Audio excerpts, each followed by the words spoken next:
Dalawang hinihinalang drug personalities ang naaresto sa ikinasang buy-bust operation ng mga operatiba ng Abra PNP sa naturang lalawigan.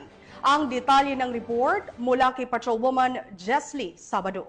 Aresto ng mga operatiba ng Provincial Drug Enforcement Unit ng Abra ang dalawang bagong tukoy na drug personalities sa isinagawang buy-bust operation kamakailan sa Barangay Calaba South, Bangged, Abra. Kinilala ang mga suspek na kapwa 21 anyos, walang trabaho at nasa drug watch list bilang street-level individuals at tinuturing na pusher.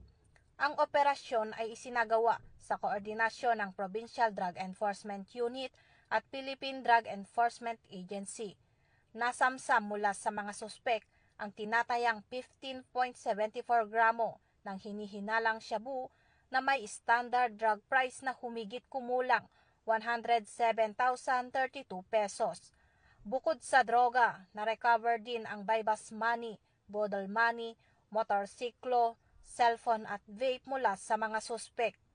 Isinagawa ang inventaryo ng mga ebidensya sa presensya ng mga suspek, isang barangay kagawad at isang media representative mula sa radyo natin Bangged. Dinala sa PDEO office ang mga suspek at mga ebidensya para sa dokumentasyon at pagsasampa ng kaso sa ilalim ng RA 9165 o Batas Laban sa Ipinagbabawal na Gamot.